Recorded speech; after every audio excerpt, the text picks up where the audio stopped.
You ready for your blessing? Welcome.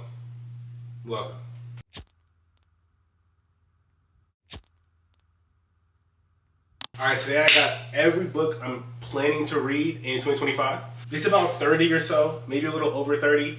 Now, this is a pretty daunting task, but I don't do anything else. I got rid of my TV and I read all day. So it's pretty attainable, honestly. So as you guys know, I've gotten more into like theology, philosophy, and more stuff in that realm. So I'm going to split this video into two parts. The second half will be all those reads, and the first half will just be fiction. Super excited for it. Every time I look over here, like I kind of get the jitters. Like I'm really excited to start reading them. Right now, I'm currently reading The Passion According to G.H. by Clarice Lispector, my first Lispector book. It's amazing. I see why people love her so much. I definitely see the resemblance with Kafka as well. I see how they both kind of play on the more maze kind of labyrinth type of writing style. Like you never know what you're gonna get. Like you think you're going the right way and then you just get hit with a curveball. I'm also reading Crime and Punishment right now with the book club. If you want to join it, it's in the bio or the caption. And then I'm also reading Birth or Tragedy, which is the first book I have in the philosophy section. Crime and Punishment is amazing so far. That's why I love like coming on these videos and like making content about it, because you guys give me the best recs. Like I'm not like aimlessly picking random books that I may not like. Like every book I'm reading right now is amazing because you guys tell me to read them. Birth or Tragedy is Nietzsche's first work, and honestly I can tell because I've read Will to Power and I've read a little bit of his later work. He always ties back to the Will to Power a lot, and like I noticed that, but in Birth or Tragedy that wasn't really a thing yet. He was kind of more just alluding to it. It's cool to read that. I wish I would have read this first, honestly, but it is what it is. And it's kind of cool that I noticed that. When I was reading it, I was like, yo, like, I think I just picked up on something that's kind of cool. It's really good, though. I think I like Will to Power more if I try to give it a ranking now, but I'm also not done with it. I probably have like another 50 or 60 pages left, so I'll let you guys know how I like that at the end. And the last thing I'm going to say is, I already told you guys to join the book club if you want to join the book club. We're reading Crime and Punishment right now, and after that, probably Giovanni's Room, James Baldwin. But also follow my Instagram. It's also in the caption below. I'm going to start really posting on Instagram a lot of the books I'm reading, and probably just more on my feed. And then I'm also going to start posting a lot more on YouTube, because I got to figure out some videos to post more frequently. So if you guys have any ideas or recommendations for me to post, let me know those in the comments as well. But yeah, follow my Instagram and then join my book club. But that's really all I got for the intro. So let's go ahead and get to the TBR. Alright, so this is the first four I got here. Sorry, one more thing. This is not in any order. I'm not going to read these in a certain order because I can never stick to that. And also, do not hold me to these books because I'll probably read something else randomly. Alright, now that we got that out the way, the first book I want to read is Unbearable Lightness of Being by Milan Kundera. I think that's how you say his name, but I think I always mess that one up. So the two books that I know he also wrote were The Joke and The Book of Laughter and Forgetting. Haven't read either, but I've seen both. This is the first book that I got because the first one that like I knew the name of. It's been recommended to me a lot, and I wanted to read it this previous book club book, but these guys voted for Crime and Punishment. So I'll probably read this one on my own, but I don't know, I might try another book club, honestly. So I might do that. I'm excited to get into it. If you've read it, let me know how you like it. It's very well acclaimed and everyone talks about it. So if you've read it, let me know. Next book, The Aeneid by Virgil. So I think I've mentioned it before in a video, but I'm probably one of the biggest Greek mythology fans you'll ever meet in your entire life. So it's only safe to assume that I've read the Iliad and the Odyssey, which I have. I've read both twice. I also don't know how I feel about the new Nolan film. I'm just tired of seeing the same actors in every single movie, but that could just be me. I'm sure it's still going to be great. Christopher Nolan's amazing. But back on topic, so I've read the first two of like the big three epic poems, which is Iliad and Odyssey, but the Aeneid's also always brought up. And I know it's not Greek, I know it's a Roman epic poem, but they're all like lumped together all the time. And I always feel like I'm missing out by not reading it. So I'm probably going to read this one relatively early in the year, just to round out that top three so I can get some peace of mind. Super excited to get into this one. This is probably one of my more anticipated reads ever, just because I've read Iliad and Odyssey like super young. I've read it probably about 5 years ago for the second time. Like it's just been a long time coming. I'm excited for this one. Once again, if you've read it, let me know. And that goes for all these books. I don't gotta say it after every single book I talk about, but if you've read any of them, just let me know how you like it. Alright, next book was also an option for my book club's last book, with the Master and Margarita, Bulgakov. So I told you guys before that I do not like reading the backs of books or getting too much like information or summary about any books. I try to go into all of them relatively blind, and all I know about this one is that the devil comes to Moscow, which is like, that sounds so fascinating to me. It's also another Russian writer, and they're amazing. I mean, Dostoevsky's He's the only one that also read Tolstoy. But Dostoevsky and Tolstoy are like, and Chekhov, I know he has plays. Like, Russian writers are just like, bro, they're amazing. So I'm excited to get into this one. I might sneak it in for the book club's next book. I might put it into the poll and see if I can just get this one and get voted for. But I'm also kind of dead set on Giovanni's Room, so I'm not too mad at it. But I will read this year. I have to. I'm trying to get all the Russian literature out of the way. And speaking of Russian literature, the next book's Pale Fire Nabokov. I've heard this and Lolita kind of get matched together for his best work. I've heard a lot about Penning as well, but I don't know. I've never seen it before in person, so. I also own Laughter in the Dark. It's a shorter read, so I might read that one before this.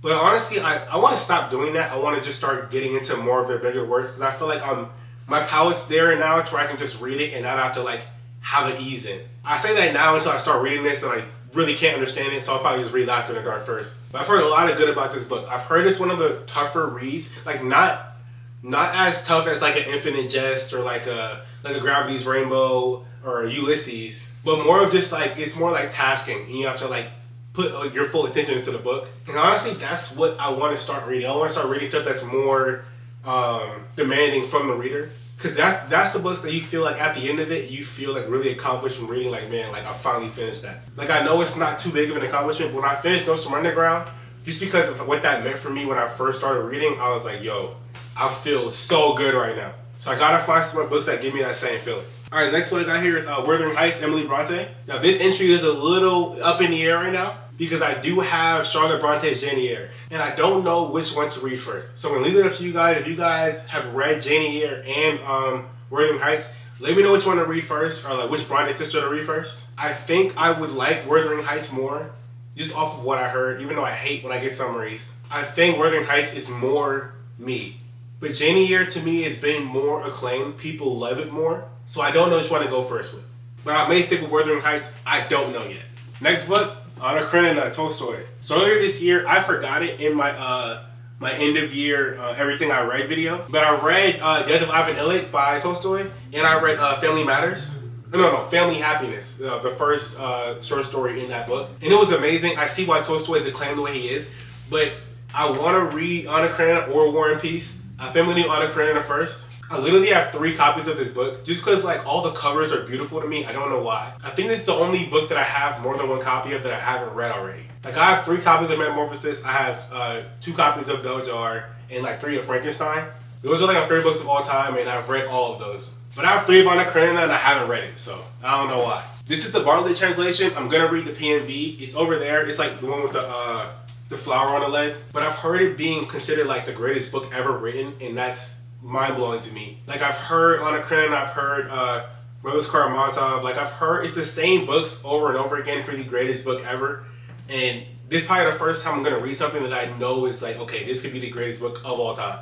And just because it's so well acclaimed, there's so many spoilers out there, so I've been making a valiant effort to completely dismiss all of them, so I don't even know what goes on in the story right now. So this might be my first like bigger book I take on this year, like over like 500 pages. I don't know yet. Maybe around like early April, end of March, I'll pick this up. Next book, 100 Years of Solitude by Marquez. So brief sidebar, I saw like it was like a feed, or what's it called on Twitter? It was like a thread I saw, and it was like a bunch of Marquez's like excerpts or snippets from his speeches, and it was like he was so like more soft-spoken, but it was so powerful when I was hearing it, and I was like, yo, I gotta get something from him. And I've heard about this book for like months now. I've heard it's multi-generational, like really well written, like you're just enveloped with all the characters. And I felt like it was a perfect mix of like, okay, I want to read this guy, and I found a book that's well acclaimed by him. It was an instant buy for me. I had to pick it up. So this is going to be another book I read this year. Do not know when. There's still no order for any of these. But if you've read this, let me know how you like it. Can't wait to get into that one for sure. Next book, probably the most recommended book that I've been told to read since I've started making content about books. East of Eden, John Steinbeck. I think it's recommended to me so much that I talk about Jesus and the Bible and biblical content so much. And I, for one, love that. I love that that's the pairing I get. But I also just love like when media and art take biblical stories and like spin off of them and just do stuff like that is so fascinating to me. Like, you see one behind me, the Caravaggio David and Goliath painting. Absolutely love it. This is the one that's in Rome. There's one also in Vienna that's also David and Goliath, the twin paintings. Caravaggio also has the Incredulity of Thomas painting whenever he's like touching Jesus' wound because he didn't believe that he had really returned. That painting is amazing. Kierkegaard has Fear and Trembling, the book, the philosophical take on Abraham and Isaac's story. Like, I'm so fascinated with stuff like that. And then East of Eden, apparently it's a retelling of Cain and Abel. Maybe retelling is a loose word, but I'm just excited to get into it because I've, for one, heard about it since I started content. But a Bible retelling, and it's a Steinbeck. I've also read The Pearl of Mice and Men. I have Grapes of Wrath as well. I want to start reading that. This is just a bigger one. I might read this soon. I'd say early, maybe late February. Alright, next one I got, Agua Viva, Clarice Lispector. So she's slowly becoming one of my favorite writers. I think I said earlier in the video, but right now I'm reading Passion According to GH, and it's amazing. The writing is so, like, uniquely Clarice. And I think it's because she never had, professional writing training. Like, I did a little bit of research on her, and it was more of, like, she just loved to write. And I see that in her writing. It's like it's not following any kind of structure. She's just writing, and it's so beautiful. Like, it reminds me, like, after the blue era of Picasso, whenever he started doing Cubism, like, how Cubism was just, like, him doing stuff, and it didn't really follow any structure. Obviously, like, it led to a structured kind of style, like Cubism became a thing. But when he first started doing it, it was just more of like I'm just going to do something different. That's what I get when I read Clarice's stuff. But Agua Viva, I've heard a lot about it. I've also heard about Hour of the Star. I don't have that, but there is a PDF online. I'm not a big PDF guy. I like physical copies because I like to write in my stuff now. But this might be another pickup for me that's really soon. Maybe this month. Because if GH ends really well, like enough for me to want to read more of the Lispector right after, I might just pick this up. It's like 70 pages, so I can finish it in like half a day. I also want to get a biography of Clarice because I'm just fascinated with her right now. She's so cool to me. Next book, Flowers of Algernon. So it's by Daniel Keyes, and apparently it's about a guy that's dumb, and then he gets smart. I think he goes through some kind of like medical procedure, and that already sounds super interesting to me. But I want to read it so much because it's recommended to a lot of like early like stage beginner readers, and for some reason a lot of people are now asking me like how they get started reading, even though I just started like less than half a year ago. I'm a cool like 5 months in right now. But if this is a good book to recommend people, I want to read it so I can now give the recommendation. Right now my go-tos are like the Dorian Grays, the Frankensteins, Siddhartha, Alchemist. But those are the ones you can get for everybody. So I want to find some that are like, you know, stuff that I've read that I can start giving to other people. And it was a book that was recommended to me super early on, but I think I read a different book instead. Like, it's just been a long time coming, and I'm excited to get into this. I think it was also recommended to me in the comments of the last video, so whoever that was, I saw your comment. Alright, next book, Brave New World, Huxley. So I'm mad I'm getting to this kind of late, just because about like 2-3 months ago, I was so into dystopian literature. Like, I had knocked out Handmaid's Tale, 451, 1984, and I started Parable of the Sower. And I didn't like DNF that book. I kind of just like I put it down because something else happened in my life, and I had to like, it was just a lot of stuff going on. I'm gonna finish that book this year too. It's not over here, but add it to the list. But this is the one that I did not get to. It was this and We. I don't know who wrote that, but I've heard about it a lot, and I want to read this and We. I don't know, I just love dystopian. Like, dystopian literature is so cool to me. I think it's almost like, if you really think about it, it borders the line of like philosophy. I think also it's sci-fi as well. I think sci-fi and dystopian work, they have to be so smart to write stuff like that. Because you're predicting what could happen that seems realistic. Like, the best dystopians to me are the ones that seem almost prophetic. The ones that are so like acute and real to right now that it could possibly happen in real life. Those are the ones that I want to read. Like, when I was reading The Handmaid's Tale, it was eerily similar to what could happen in real life. 1984 and 451 felt like it was happening as I was reading it. Like, whenever it was talking about Mildred, I think her name is Mildred. Like, in 451, whenever it was talking about Mildred wanting all the screens to cover her room, like, it was like, I know people like that right now.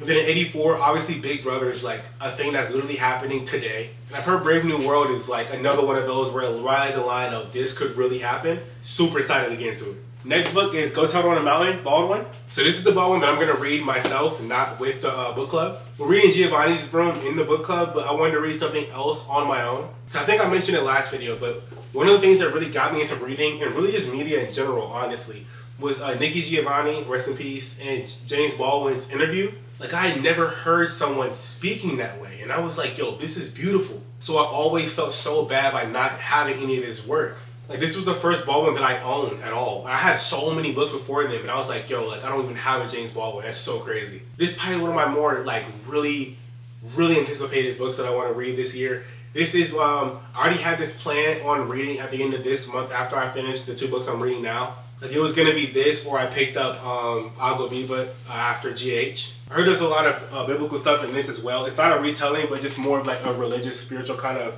like story. So excited for it. Alright, next book, The Idiot, Dostoevsky. So I finished Notes from Underground late last year, and I'm reading Crime and Punishment right now. So I really have this in here because I just want to read more Dostoevsky this year.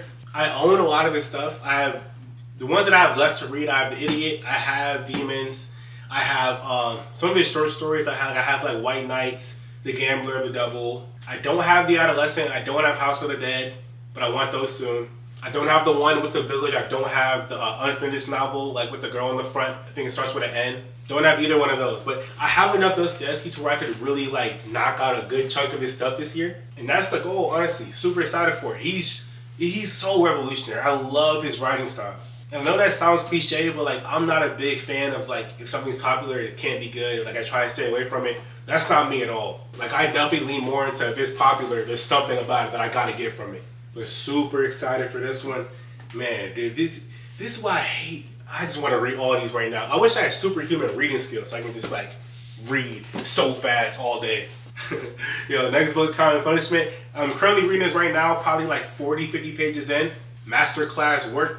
I'm going to save all my thoughts for this because I've read some of this, like enough of it to talk about it so far, but I might do a whole review down the line. Probably for a lot of books, but this will definitely be one of them. I can't say enough good about Dostoevsky, man. He's so legendary. Next book, Paradise Lost, John Milton. So earlier last year, not really earlier, like midway last year, I think like late August, early September, but I had picked up John Milton's poems, and I was reading a lot of his early stuff, like some of his shorter works. And I knew he wrote Paradise Lost and Regained. So I have Regained in that poetry book, but I haven't read that or Lost yet. But I did like his kind of more prose writing style. It's more like whimsical, at least in his poetry. And I've heard there's a lot of, I wouldn't say animosity or like any kind of negative stuff towards, but it's just more of like, there's a lot of questions and more ambiguity when it comes to this book in Christianity, like what it really does. It's kind of like the Divine Comedy. They have the same kind of like, they put them in the same tier of stuff that could just be like a fair kind of representation of Christianity, like something just more of a spin-off of art. And some people kind of put it as like more like showing cruelty to Christianity. I mean, I don't know, I haven't read Paradise Lost yet. I've read the Divine Comedy, but I don't know, to me that doesn't really ever shy me away from anything. Like I've never thought that God was intimidated by my questions. So if I ever have questions or any kind of doubts, like God made me human with a rational mind, and I know he's not scared or intimidated by my questions I have. So I just ask him, and like I'm sure he'll give me the answer if I need it. No, that's how I looked at it. That's why I read a lot of the philosophy I read, knowing that it's like some of the strongest atheist arguments ever. Like I'm just not really intimidated by it, you know?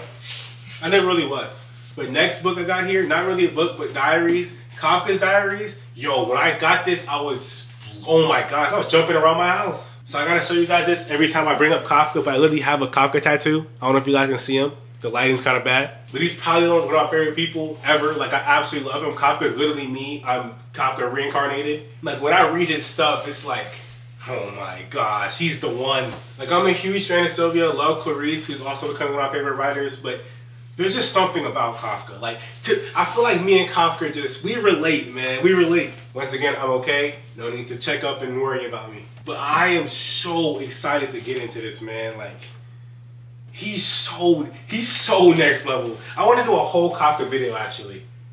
Matter of fact, I might do that. I might do a video just titled, like, Franz Kafka, period. And just talk about it for, like, an hour. And really explain why, okay, this is why Franz Kafka is the GOAT and no one else is close. Very excited to get into this. Also, ordered Castle, America, and Trial all in the same kind of, like, bundle. Getting into those as well. I've read all his short stories, and that's why I love him so much. I think his prose and writing style fits a short story way more than a novel. But when I read his novels, I will see why or see if that kind of holds up. But he's my favorite ever right now with just short stories. What? He's the GOAT. Alright, next book, Catch-22. It's by Joseph Heller, and this is a book that my dad recommended me. So I think I mentioned it last year, but my dad's he's a big reader as well. And he always talks about this book all the time. But it's really from my dad. My dad absolutely loves this book. And to me, that's the coolest thing. I could finish it and talk about it with him. Like, instant father-son time. Every time my dad tries to tell me about it, I always tell him, don't tell me because I want to read it for myself. So I don't know anything about it, have not read the back. But I don't know when I'm going to read this. It's not too high in my TBR, at least like conceptually in my head. Maybe like middle of this year I'll probably get to it, but it's gonna get read this year for sure. But that's all I got for my fiction reads for this year. There's probably gonna be more. I'm probably gonna have some books I just get recommended later on down the line. The books I find at the bookstore that I want to read. I'll probably look over here at these 50 books I have to look at, and I'll probably be, you know what? I want to read this one today. But that's a rough kind of guide of where I'm gonna be reading at. And then if you guys have any recommendations for me based on the books I want to read, let me know those. All right, brief interlude before we get to the next books. I'm gonna do a poster tour. Alright, so I was told to do this for a little bit, and I might as well just put it in a video, but that's going to be 2 parts. I'll just do an interlude. You can skip to the second part if you want to skip the second part. First one I'm going to talk about is Pulp Fiction. Had to get it because Uma Thurman's on it, for one. Who doesn't love Uma Thurman? And I also think it's probably one of the best movie posters of all time. There's a lot of them I like. I like Donnie Darko's. I like Taxi Driver is my favorite movie of all time. Love that poster, but it's probably not the best. Empire Strikes Back poster is crazy. There's a lot of great posters, but I had to get that one. Next one I talked about earlier in this video, David and Goliath, Caravaggio. I want both of them. I want both. I want the Vienna one as well. Maybe put it up there somewhere. I don't know, but I love the Rome one. I just think it captured David so well. Like the one in Vienna captured David as well, really well, but I think it captured Goliath better than David. I think that's why they're twins. Next one, the Dark Fantasy poster. It comes from the vinyl. The vinyl is with my aunt. It's in her house right now.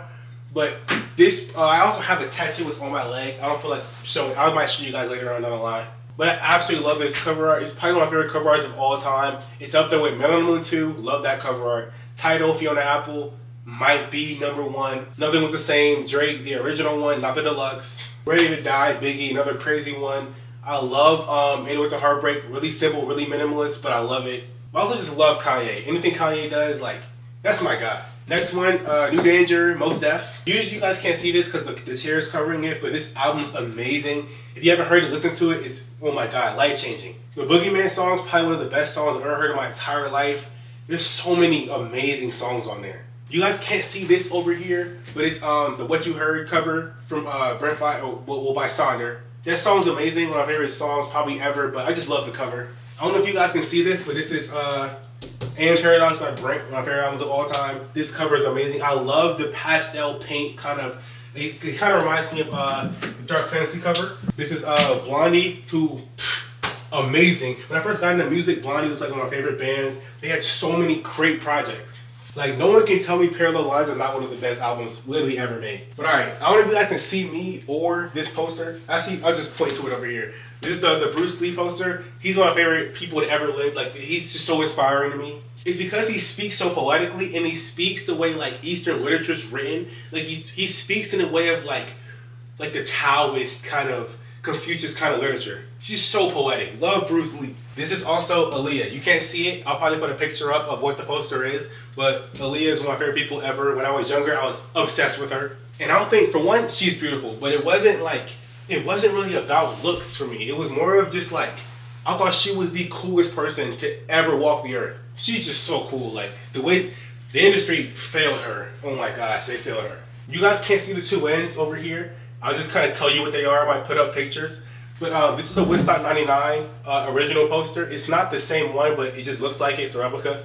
That's the one. If I could go back in time, that's the one concert I would choose to go to. Either that or the first Thriller tour. And then below that is a picture of the Yeezy 500, which is my favorite shoe of all time. And once again, Kanye is the GOAT.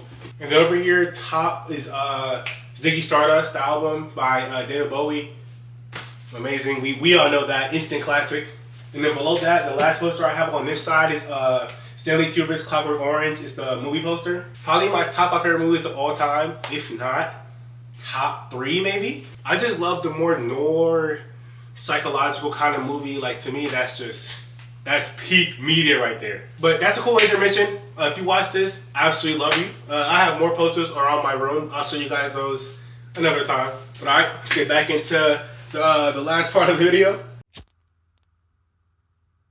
So these are my philosophy reads for the year, what I plan on reading. Well, it's not just philosophy, but more of just the stuff that's not fiction, really. Like non-fiction-esque philosophy, theology, you know, books in that kind of realm. And I'm going to start off with two that are kind of like iffy, but that's why I put them first on this. But it's both the books of the dead. It's a Tibetan Book of the Dead and Egyptian Book of the Dead. I've always been so fascinated with these. So starting off with Egyptian Book of the Dead, I've always been fascinated with mythology. I could tell you off the back of my hand anything about Greek mythology. Obviously, that goes hand in hand with Roman. I'm huge in Norse mythology. Even before, like, I even knew who Thor was from Avengers, like, I was always just into Norse. I want to get Gungnir tattooed right here in the middle of Athena and Minamoto Musashi. Gungnir is Odin's spear, which is like the coolest mythological weapon there is. But I've never really been, not because I wasn't into it, but I just never got into Egyptian mythology. Like, I know Anubis, I know Ra, I know Set, like, I know all the easy stuff, but that's all I got. Like, I don't know too much about it after that. So I'm probably going to do a deep dive in Egyptian mythology and then read the Book of the Dead after that. But I'm super excited to get into that. And then, as I said earlier into the video, I've always been just so into Buddhist literature. Even though I don't follow the religion, it's some of the most peaceful stuff that I've ever read, just because they think the ultimate end goal in life is peace. Now, as Christians, we believe peace comes from God. Jesus Christ is the Prince of Peace. But in Buddhists, like, they're trying to reach the ultimate state of enlightenment, which is ultimate peace. So all their works reflect that. And it's like when I'm reading like Tao Te Ching or the Analects by Confucius, it's like I'm like hovering over a lake and it's raining everywhere else except on me, and I'm like in a meditative state. That's how I feel reading some of the more like Taoist and Confucianism type of work. It's so fascinating to me. And I think the Tibetan Book of the Dead is like the Buddhist beliefs of like reincarnation, not reincarnation, but just what happens after you die. And so it's amazing to me. Like, these were both getting read this year for sure. Next book, Utopia by Thomas More. So I've heard this book is one that really helped form kind of governments, not just democracy, but just governments in general, that kind of gives aid to people in power. I was told to read it after I read Republic by Plato. I heard they go hand in hand, kind of give tie back to each other. Like, I've just heard they kind of go hand in hand when it comes to overall theme. And I think that's just the peak society. I also want to read City of God by Augustine. I had that book, but I couldn't find it. Even though that book's like, it's like 1,000 pages, so I don't know if I'm going to read it this year. But all I have to say, I do want to get to this soon. I don't know when, but soon. And this book's from like the 1500s. Like, do you understand how cool that is? Like, the fact I can hold this in my hand and it's from the 1500s and it was like kind of pushed forth by Henry VIII. Like, what? That's the coolest thing ever. Next book I said I was reading already in this video, but Birth of Tragedy, Nietzsche. His first work, I'm loving it so far. I just love how Nietzsche speaks. He's like, most philosophers are more like inquiry based, and they ask a lot of questions. And Nietzsche does as well, but he's just so much more blunt to me. It's almost like he rides the line of, I'm right, you're wrong, but not really. Like, there's still the over-looming kind of feeling of, it's still philosophy and it's still all questions, which is why I love philosophy so much. But Nietzsche just like, he just sounds right all the time. I think it's just how he writes. Like, I would have loved to like hear him speak. I feel like that would be even cooler. But I'm probably gonna do a video on this. I'm gonna start doing reviews after the books I read. I might review some of the old books I've read as well, like down the line, pretty soon, honestly. But I will definitely review this when I finish it. Next two are psychology reads. I've never read anything psychology my entire life, but I wanted to get the two biggest names in psychology if I wanted to start reading them. So I got Civilization and its Discontents by Freud, and I got Memory, Dreams, and Reflections by Jung. I think this is more of an autobiography, and this is just one of Freud's works. But I just wanted to get, like, you know, put my feet in the water when it comes to psychology, because I think I'm just big on like the seek of knowledge, and I think I just want to touch all fields that touch on that. And why not start with the biggest people in the field? Like, I don't know who else I would start with. If you've read either one of these, let me know how you like it. I've heard a lot of mixed reviews on Jung. I think people say Jung's stuff has kind of aged, and Freud's as well. So I don't know how much I'll get from them, but I mean, I try and get as much as I can from any book I read. So I'm excited for it regardless. All right, let me put together all the Star Trek stuff. All right, so one of the people I've been the most fascinated with, just over the past, like, since I started reading over the past few months, is Sartre. He's just such a mysterious kind of ambiguous figure to me. and I've always loved him. But I don't think I told you guys this, but Che is probably one of my favorite people to ever live. I have the tattoo right here. Like, he's the coolest person. He was just so cool to me. But there's a picture of him with Sartre, and it's probably the toughest picture I've ever seen in my entire life. But I say all that to say, I got a good entry to Sartre right here.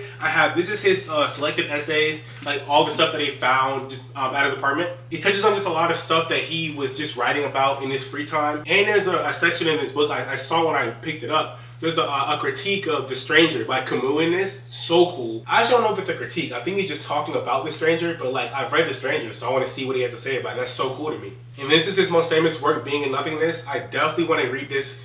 I would say first, honestly.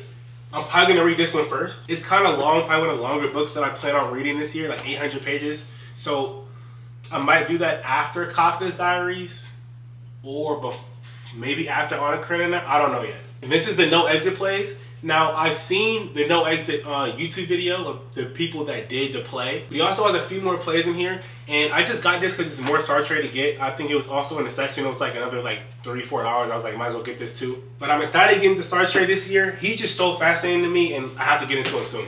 Alright, next two books are two books that like kind of contradict each other. Or at least have conflicting views. But I have Treatise of Human Nature by Hume, and then I have Critique of Pure Reason by Kant. So I've heard this is probably one of the biggest kind of like, I wouldn't say rivalries or anything. I don't think that's even a thing back then. But they had really conflicting beliefs. And I haven't read too many philosophy books, at least on purpose, that have really conflicted the way I think these two will. Because I've read Discourse on Method by Descartes, I think is his name. And he's probably one of the bigger pure reasonists there is. So I know this will also conflict with him. And I thought his was super cool. I loved how he was writing. I just love people that are smart. Like, that's the most fascinating thing on the planet, and people that know so much. I also think it's kind of cool that he literally named it Critique of Pure Reason as the title of his work. 800 pages of I'm critiquing this. Like, that's so cool. But I'm probably going to read these back to back. So I got to block off a cool chunk of my year to read both of these back to back. Because together, they're probably like, together it's almost like 1,200 or so pages. So this is going to be quite a good, maybe a little over half a month for me.